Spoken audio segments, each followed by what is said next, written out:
Fala, galerinha do segundo ano, beleza? Bom, nesse vídeo nós vamos falar um pouquinho sobre o capítulo 14 do livro de Sociologia de vocês, que começa aqui na página 235, tá? O capítulo que nós daríamos no dia de hoje é 25, mas por conta da conexão ruim, não foi possível. Então nós vamos construir aí essa ideia, essa compreensão sociológica da formação brasileira através do olhar dos sociólogos brasileiros. Neste capítulo, vamos falar sobre alguns teóricos: Joaquim Nabuco, Euclides da Cunha, Gilberto Freire, Sérgio Buarque de Holanda, Florestan Fernandes e Darcy Ribeiro, sociólogos brasileiros muito importantes no debate sobre a formação cultural de nosso país. Bom, o primeiro teórico falado, né, é o Joaquim Nabuco. E primeiro é importante a gente deixar claro como é legal entendermos o Brasil através dos brasileiros, né? Através dos sociólogos que aqui viveram, que aqui foram construídos, que são daqui, né? Aqueles que falaram e têm muita história para contar sobre toda essa formação do que eles acreditam ser a figura, a representação da figura brasileira. O primeiro teórico falado é o Joaquim Nabuco. Joaquim Nabuco ele foi um conhecido nacionalmente como um abolicionista, um defensor do fim da escravidão. Ele foi membro do Instituto Histórico Brasileiro e um dos criadores da Sociedade Anti-Escravidão no nosso país em 1880. A gente está falando, então, de algo anterior à escravidão. Então, desde antes, já existiam algumas pessoas que buscaram esse movimento abolicionista dentro da libertação dos escravos. Para Joaquim Nabuco, essa ideia da escravidão em nosso país era uma ideia que acabaria muito mal, porque ele via como acontecera nos Estados Unidos da América, que poderia ocasionar uma guerra civil, uma guerra dentro do país pelo fim dessa escravidão. Os negros e negras, obviamente, contrários a todo esse processo de escravidão que existia, já estavam se organizando, já estavam se colocando à frente desse processo para a ruptura dessa escravidão que acontecia no nosso país. Então, Joaquim Nabuco ele traz esse debate à tona dentro da construção dos seus ideais anti-escravistas e libertários. Tá? É importante deixar claro que ele enxerga com muita clareza todos os problemas que a escravidão tinha, todos os problemas que aconteciam por conta desse processo absurdo que acontecia no nosso país, que aconteceu no nosso país. E que, para ele, a política, dentro da política, poderia ser resolvido esse ponto. E não deveria se deixar passar por uma guerra civil, para uma revolução, para uma luta onde aconteceriam mortes e mais mortes. Então, ele defendia dentro da política que fosse colocado esse debate e que houvesse uma abolição da escravidão o quanto antes. Ele foi pertencente a uma família escravocrata, uma família dentro dessa ideia monarquista, de uma família monarquista. Mas, mesmo assim, ele lutou pelos direitos dos escravos. E aí ele virou, mais tarde, foi deputado de Pernambuco, ele que era nascido naquela área. Então, ele teve uma forte atuação política aí, também na questão diplomática. Ele conheceu Londres, ele viveu em Londres, ele viveu em Washington, então ele exerceu esse cargo dentro do nosso país, já depois da abolição da escravidão, tá, em 1905 a 1910. Então, dentro dessa ideia dele que foi crescente, o Brasil foi um dos últimos países a abolir a escravidão, tá? Que foi esse movimento abolicionista que teve um cunho político e social e surgiu no Brasil em 1888, tá? O Joaquim Nabuco ele foi um dos maiores representantes disso. juntamente com José do Patrocínio. Então, eles fundaram essa Sociedade Brasileira contra a Escravidão. E dentro disso, então, ele se torna uma figura importante, através das suas obras, né, famosas obras, como, por exemplo, Camões e os Lusíadas, o abolicionismo, o erro do imperador, enfim. Dentro de diversas obras que foram escritas por Joaquim Nabuco, nós podemos entender a configuração que ele queria trazer para um Brasil sem escravidão, para um Brasil abolicionista, que não fizesse, que não desse tanta vergonha, né? Vamos colocar assim, porque a escravidão era uma vergonha, é uma vergonha que não fizesse tanta vergonha. Tá? Então ele foi muito importante nesse sentido. Outro teórico que vamos trabalhar, né, é o Euclides da Cunha. Euclides da Cunha já traz um crescimento teórico muito mais voltado à ideia da mestiçagem. Tá? Euclides da Cunha é um cara que nasceu no Brasil e no estado do Rio de Janeiro, nasceu ali em Cantagalo, né, aqui no estado, em 1866. Então, ele cresceu também nessa época ao qual existiam as ondas abolicionistas. Ele foi um militar, ele viveu o militarismo, mas dentro disso tudo que ele viveu, né, de todas essas questões militares que ele viveu, ele também escrevia, ele também foi um estudioso, ele também foi uma pessoa para além da questão militar. Então, ele deixou a escola de guerra em 1891 e começou a ocupar um cargo dentro do ensino da escola militar. Então ele passou a ser um professor. E aí ele começa a escrever vários artigos, tá, sobre toda essa questão, todas essas questões. E os principais artigos que ele escreve são artigos sobre a insurreição de Canudos, a Guerra de Canudos. E aí ele foi convidado por uma revista para poder estar participando diretamente, em loco, né, do final dessa guerra e estar podendo estar escrevendo reportagens para os jornais sobre essa guerra que acontece. E dentro de todas as suas seus escritos, de todas as suas reportagens, ele consegue trazer aí um dos seus célebres livros, que se chama Os Sertões. Né? Os seus escritos foram transformados em livros. E dentro desses escritos, ele traz um debate muito interessante sobre a formação do povo no Nordeste brasileiro, no sertão brasileiro, essa mestiçagem. Então, ele deixa muito claro que o Estado brasileiro esquece os mestiços que existem no sertão brasileiro. Olha que forte que tem isso na construção teórica da nossa sociedade, né, na nossa construção. Então, Euclides da Cunha, através da sua escrita, né, ele traz à tona aquilo que fora esquecido pela população, pelo Estado, pelo poder público. Aqueles esquecidos de lá do sertão nordestino. Isso ele escrevendo, gente, isso eu estou falando, né, de 1897, 1898, tá? Quando ele termina o seu livro. Então, a gente está falando aí de muitos anos atrás, né, de algo, se hoje o sertão ainda é visto como algo esquecido, imagina naquela época.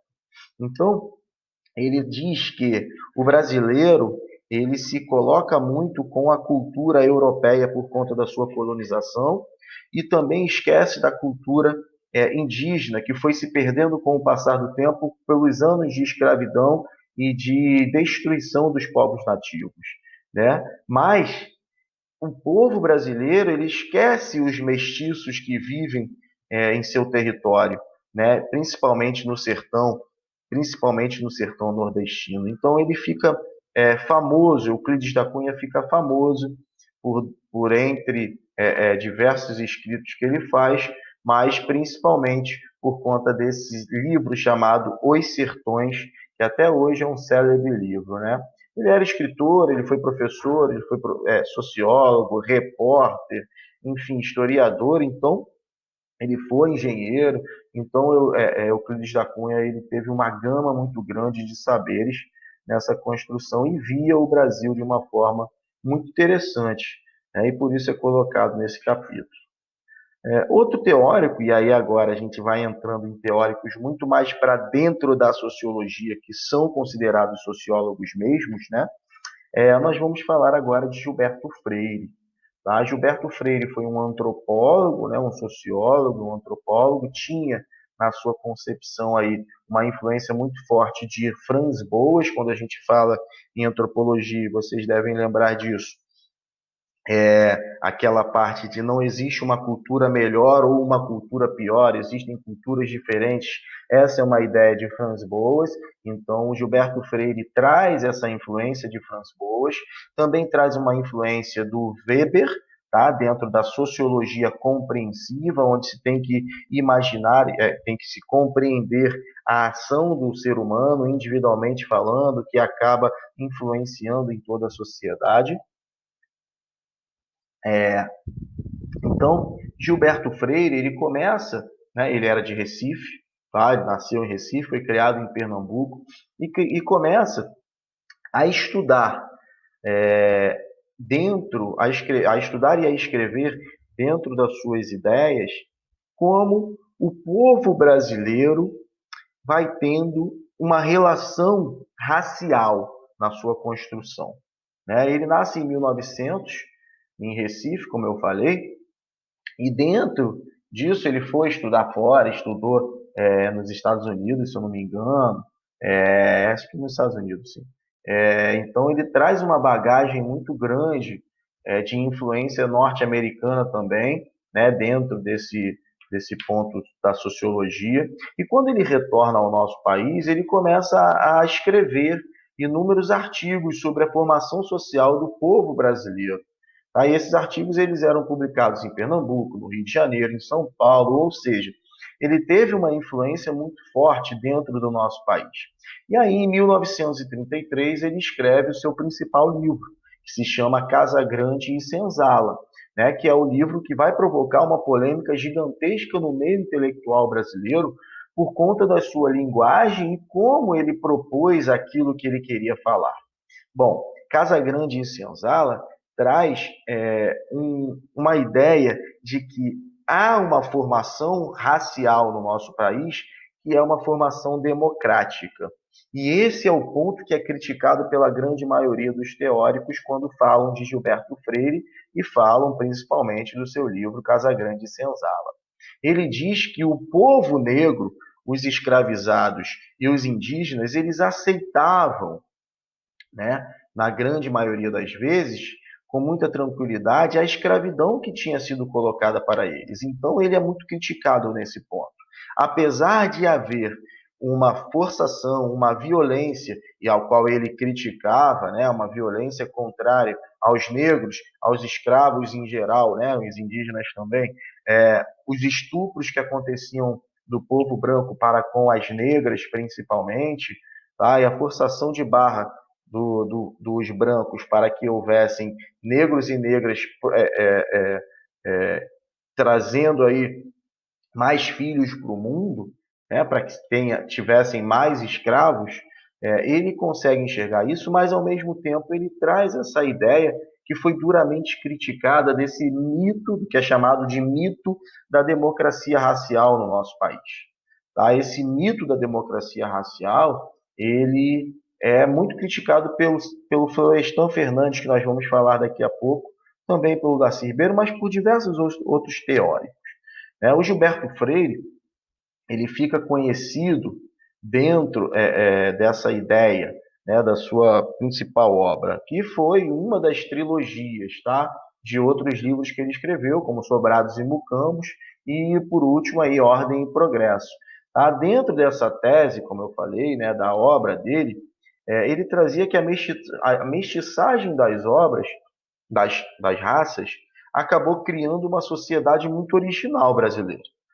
Então, esse contato que tinha dos negros, dos índios, dos brancos, fez com que o Brasil fosse a síntese cultural, né, e mestiça de todas essas raças. Tá? Como eu falei, não quer dizer que essa formação foi uma formação pacífica. Tá? Ele fala muito, destaca muito a violência que acontecia na escravidão. Mas ele não ilustra isso, ele não deixa claro isso em seu livro. Então ele fala sobre isso de uma maneira diferente.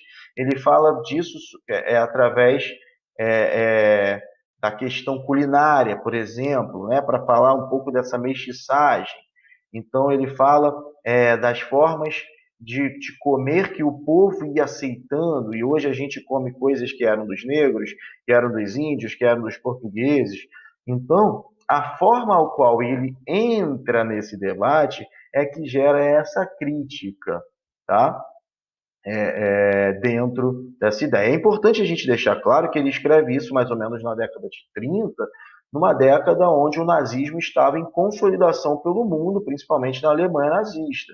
Então, as suas ideias da questão racial, ele estava crescendo pelo mundo. Ele defende, ou ele tenta defender em sua obra, né, que a mestiçagem ele traz mais aspectos positivos do que negativos para uma nação.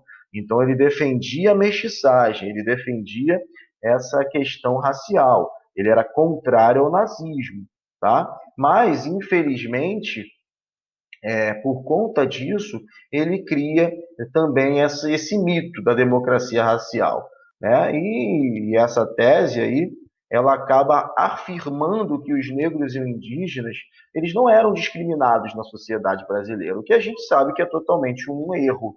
A gente sabe que foi totalmente o contrário disso. Então, essa expressão ela nunca foi utilizada pelo Freire, mas ele defendia que a mestiçagem, né, e a maneira de ser dos portugueses, do catolicismo, né, era muito melhor do que a maneira de ser do protestante inglês, por exemplo. Então ele dizia que a democracia no nosso país, racial, era a melhor democracia racial que existia. A mestiçagem no nosso país foi a melhor mestiçagem que existiu. Então, por muitos anos, isso foi colocado como algo legal, mas na década de 50 isso acaba sendo desmontado por Florestan Fernandes, que nós vamos falar daqui a pouquinho, ok? Bom, outro teórico da sociologia brasileira, que também traz um tema muito interessante para o debate, é o Sérgio Buarque de Holanda. O Sérgio Buarque de Holanda, ele nasce em São Paulo, numa grande metrópole brasileira, em 1902. Ele é o pai do famoso Chico Buarque, né, que nós temos aí hoje, até hoje, como um dos maiores cantores desse país. Ele foi um historiador, mas principalmente aí ele também é colocado dentro da sociologia através do seu livro Raízes do Brasil, seu principal livro, chamado Raízes do Brasil, né? Ele é um clássico da historiografia brasileira. Ele traz uma base muito forte dos estudos sociológicos para o nosso país. Ele era totalmente baseado nas ideias de Max Weber, também da ação social, da sociologia compreensiva. E aí ele traz um conceito que é muito famoso, que é o conceito do homem cordial, que até hoje continua explicando um pouco sobre quem é o homem brasileiro, como é visto o homem brasileiro, né? O homem cordial. E o que seria o homem cordial?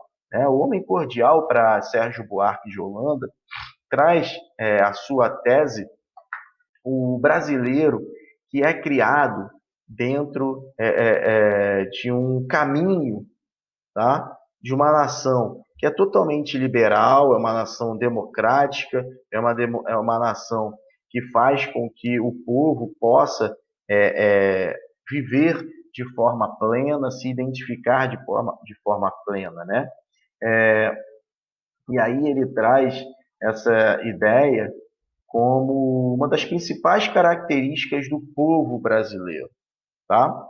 São virtudes, as virtudes que o povo brasileiro tinha, né? São virtudes que eram elogiadas pelos estrangeiros, como a hospitalidade, a generosidade, né? Que representam muito bem o caráter do povo brasileiro, tá? Mas, dentro disso tudo, ao mesmo tempo, o homem cordial, ele passa a se converter também, né, a um sinônimo de questões ruins, tá? De questões daquela pessoa que vai querer sempre buscar o seu antes de qualquer coisa. O homem que vai sempre dar um jeitinho, o famoso jeitinho brasileiro, para poder ter as suas conquistas. O homem que é muito generoso, que é muito cordial, que é muito hospitaleiro, mas ele quer algo em troca daquilo. Essa é a ideia desenvolvida quando Sérgio Buarque de Holanda traz o conceito de homem cordial, né? Aquele homem que tem um disfarce, que consegue cada vez mais preservar a sua sensibilidade e coloca uma máscara aí para esconder o que realmente ele quer com aquela ação que ele está fazendo. Então vamos dar um exemplo aqui real. Eu vou dar um exemplo que o próprio Sérgio Buarque deu. Ele é pai do Chico Buarque de Holanda, um dos maiores cantores e letristas desse país. E aí uma vez o Sérgio Buarque de Holanda ele estava num restaurante no Rio de Janeiro. E aí o restaurante estava cheio, ele estava louco para conhecer esse restaurante, o restaurante estava cheio.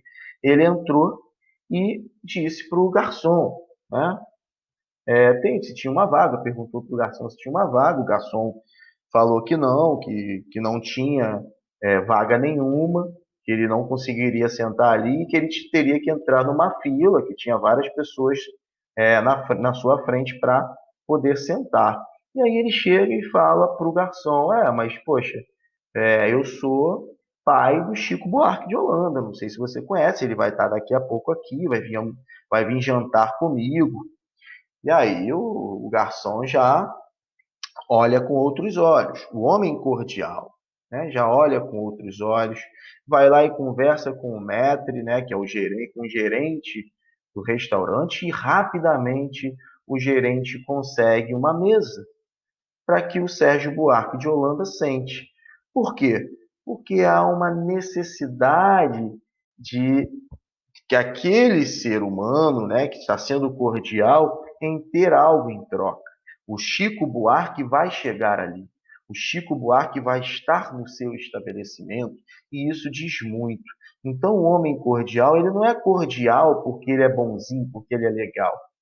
Na concepção de Sérgio Buarque de Holanda, o homem cordial brasileiro, dentro dessa análise do brasileiro e das nossas relações sociais e políticas, é um homem que constrói um caminho dentro de uma individualidade, que se esconde atrás de uma capa de muito bonzinho, de generoso, mas por trás ele está em busca, infelizmente, de algo pessoal, de algo individual, de algo muito maior para ele do que para a composição coletiva. Então, o Sérgio Buarque aí traz esse debate com muito afinco dentro desse Raízes do Brasil, que é um ótimo livro para ser lido. Ok? Que fala dessa colonização do Brasil, né? Fala das diferenças entre a colonização portuguesa, né? A questão ibérica, da colonização europeia, dos ingleses, dos franceses, né? Anglo-saxônica. Então, ele mitiga tudo isso para chegar a essas características dos colonizadores portugueses que influenciam diretamente a formação da sociedade brasileira, ok? Bom, vamos para Florestan Fernandes agora, que é outro teórico que está sendo falado aí no livro. Florestan Fernandes, como a gente citou anteriormente, foi um dos caras que pegou aí o Gilberto Freire para Cristo. Florestan Fernandes nasce em 1920, um pouco já após, 20 anos após o nascimento de Freire, e traz, depois de estudar bastante, né, ele era de uma família muito pobre, então ele trabalhou muito, estudou muito para ser quem ele foi, para chegar aonde ele chegou. Então ele começa a estudar sobre essas diferenças que existiam dos diálogos, né, do que era escrito pelos teóricos anteriores a ele. E aí ele chega a esse livro do Gilberto Freire, né? O Florestan Fernandes, ele tinha como sua teoria aí sempre uma ligação muito grande a teoria marxista de Karl Marx, né, diferente dos outros que eram weberianos, ele era um marxista. Então ele começa a tentar entender a situação do negro na nossa sociedade. E aí, a partir da teoria marxista, ele analisa a inserção do negro, né, quando o negro passa a ser uma propriedade, tá? Que ele passa a ser uma propriedade, ele é de um jeito. E depois que ele ganha a sua abolição, a sua liberdade, então como ele também é inserido dentro dessa sociedade. E aí, para Florestan Fernandes, o grau de integração que o negro teve na sociedade brasileira, ele foi um parâmetro muito grande para a democracia brasileira. Uma democracia que, na concepção de Florestan Fernandes, não existia plenamente, porque não existia uma democracia racial. Então, Florestan Fernandes ele dialoga diretamente com o Gilberto Freire, que eu falei, e com o Sérgio Buarque de Holanda. E ao contrário do Gilberto Freire, que defendeu essa inclusão do negro no Brasil através dessa miscigenação entre índio, branco e negro, Florestan Fernandes ele se afasta dessa linha de pensamento. Então ele estuda a problemática do negro a partir da luz do marxismo, a partir das ideias marxistas. E aí Florestan Fernandes ele acaba afirmando que o mais prejudicado dentro de toda essa luta de classes que existiu no nosso país foi o negro. Mesmo que o branco, o pobre, o proletário, ele seja também enferrado, ele também sofra com os problemas, o negro ele vai sofrer com tudo aquilo que o branco, o pobre, o proletário sofre, mas além disso ele vai sofrer por ser preto. Essa é uma ideia que é até hoje muito defendida dentro da sociologia brasileira. Por isso que quando se fala em cotas, se lembra muito de Florestan Fernandes, as cotas raciais. Mas por que a gente vai dar cota para negro se o branco também é pobre, o branco também sofre? Aí é que está o ponto. Florestan Fernandes diria: o preto vai sofrer assim como o branco por ser pobre, por ser trabalhador, vai morar nas comunidades, mas para além disso ele vai sofrer por ser preto.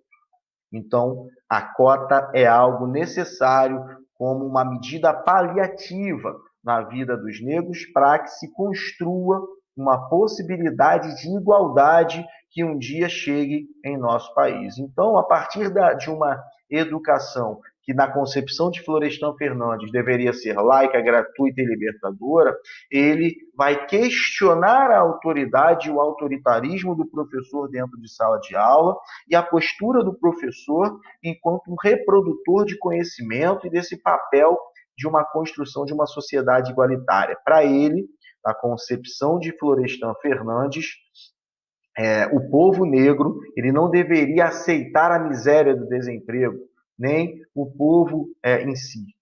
Através da educação, o povo educado conseguiria sair disso. Então, na concepção dele, a educação era o grande motor para a mudança em nosso país e no mundo em si, mas principalmente em nosso país, ok? Por fim, falamos sobre Darcy Ribeiro. Darcy Ribeiro, que também nasce aí em 1922, assim como Florestan Fernandes, né, na década de 20, quer dizer, Florestan nasceu em 1920, Darcy Ribeiro nasce em 1922, de uma família de professora e de um farmacêutico, então é uma família que não era pobre no seu âmago, né, mas ele estuda, procura estudar e aí procura difundir o conceito de identidade cultural dentro do nosso país. Né? Ele virou político, virou antropólogo, é um escritor brasileiro e quando a gente fala de educação, nós vamos lembrar de Darcy Ribeiro. Esse é um ponto clássico. Darcy Ribeiro ele foi defensor da democratização do ensino público no nosso país. Na concepção de Darcy Ribeiro, a educação deveria ser pública, gratuita, laica, livre, para que as pessoas pudessem, assim, melhorar a sua condição de vida. Somente através, assim como o Florestan falava, somente através da educação é que nós conseguiríamos transformar esse país. E aí, o Darcy Ribeiro ele foi um dos ideólogos aí um dos idealizadores da Universidade Estadual do Norte Fluminense, que é conhecido como UENF, aqui em Campos dos Goytacazes, pertinho da gente, e essa universidade leva o seu nome, né, a Universidade Estadual do Norte Fluminense, Darcy Ribeiro, a sua sede aqui em Campos dos Goytacazes. Ele foi professor da Escola de Antropologia da Fundação Getúlio Vargas, então foi um antropólogo muito forte. E aí, na ditadura militar, ele teve que se exilar no Uruguai. Depois ele voltou para o Brasil, conseguiu voltar para o Brasil e criou o que hoje nós conhecemos como CIEPs. Todos esses CIEPs que existem no Rio de Janeiro foi uma criação, foi um pensamento e uma ideia de Darcy Ribeiro dentro do governo de Brizola, ok? No estado do Rio de Janeiro. O CIEP se chama Centros Integrados de Ensino Público, tá? Eram propostas de aliar os estudos formais com as atividades de cunho cultural, trazendo assim, né, uma elaboração da educação muito maior do que somente o professor em sala de aula passando conhecimento, mas também a prática cultural, as atividades no contraturno, numa educação integral. Então, ele traz essas ideias para o nosso país, ele traz essas ideias para o estado do Rio de Janeiro e elas são colocadas em prática por muito tempo. Tá? Ele foi, Darcy Ribeiro, ele foi vice-governador do Rio de Janeiro, do Leonel Brizola, e foi o idealizador dessa questão. E também foi senador do Rio de Janeiro, tá? Onde morreu como senador do Rio de Janeiro. Bom, acho que é isso. Né? A maior obra do Darcy Ribeiro se chama O Povo Brasileiro, tá? Onde ele defendia as comunidades indígenas e a identidade cultural. Ele, como um bom antropólogo, né? Dizia que nós brasileiros éramos a carne daqueles pretos e índios que foram supliciados. Todos nós brasileiros, então, éramos iguais, né? Dessa e que deveríamos lembrar de toda essa crueldade que os nossos pais, as nossas mães, né, brasileiros, pretos e índios, passaram para vivermos hoje em dia. Então, para ele, a educação deveria ser uma educação libertadora, onde a gente pudesse formar um povo brasileiro que entendesse a sua história, que entendesse o seu processo de formação e que transformasse todos os problemas que existem em nosso país. Ok? Bom, galera, é por aí. Esse foi o capítulo 14 do livro de Sociologia de vocês. Peço que vocês leiam esse livro, tem muito mais dados aí nele também. Peço que vocês façam os exercícios das páginas 240 e 241, para que a gente possa, nas próximas aulas, corrigir, estar fechando o conteúdo. Está chegando o final do ano, está chegando o final das nossas aulas. Nós não vamos conseguir, obviamente, fechar o livro inteiro, mas vamos chegar o mais próximo aí possível do final, ok? Muito obrigado, tchau, tchau, tudo de bom e até a próxima.